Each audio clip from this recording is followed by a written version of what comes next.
Hi, I'm Gordon Law. I'm a retired police officer. I joined the force in February 1964 and went to work as a probationary constable at Belgrave Road Police Station.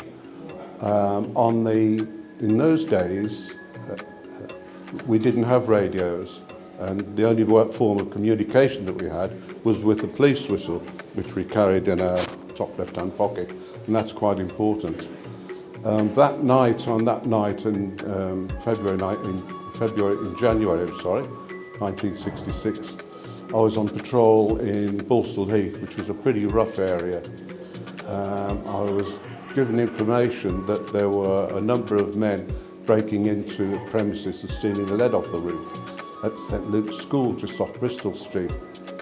I sent them to the police station to get help for me, whilst I went to keep observations on these men. I walked in on the men, and whilst trying to arrest them, the lookout got behind me and stabbed me in the back. The knife went in up to the hilt about 9 inches through my spine, leaving me paralysed. I lay in the road and flashed a torch for help and shouted for help, but nobody came. And eventually I remember that, of course, I'd got my police whistle in my pocket. When taking the police whistle out of my pocket, I blew it and nothing happened. Blew it again and nothing happened. And whilst lying there, I shone my torch into the police whistle. I found it stuffed up with fluff. So I got my indelible pencil out of my pocket and lay there and picked the fluff out of the whistle before I could blow it. I remember thinking, well, this is a high-tech era that we're in.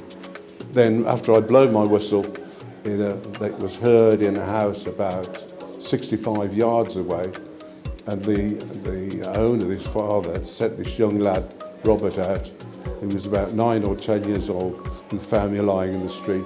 I sent him to get help from his mum and dad, who came, of course, and then eventually got an ambulance for me, and I was taken to the Accident Inquiry Hospital.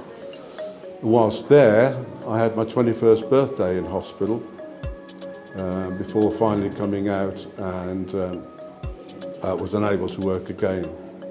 It's a fascinating story. The amount of, well, it's just how technology's changed. The story of how there's literally almost just a whistle and like a cape, and we're all wearing this. It's just, I don't know how they've done that job back then. The stuff that we do now is just such a different world we live in, but obviously we've got your radio, your camera, so your cuffs and your baton. Look at officers now, and all you can see is kit, everything, all these different functions. But it was really interesting to hear how Gordon used the kit that he did have to kind of get into the situation, or get out of the situation he faced himself with, and how the whistle kind of worked in the same way, in effect, that what we have now does when we've got the red button for an emergency and things like that. So it's really interesting. So my name's Corinne Brazier, and I'm the Force's Heritage Manager.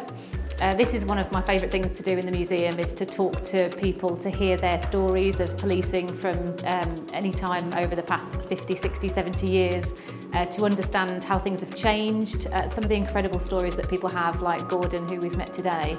It's fantastic to hear the lived experiences of people from different eras and seeing how kit and equipment has changed and how far it's come. Particularly to see some of the violence, the assaults that police officers face today are not a new thing, that even almost 60 years ago those sorts of threats were still there, but of course the safety equipment and the items to allow officers to call for help quickly and efficiently were clearly not around. But absolutely incredible story from Gordon, for him to have been able to utilise the tools that he did have at his disposal. And then his subsequent story of how he carried on in different roles within policing, and seeing how the kit has come on, the radios, the personal safety equipment,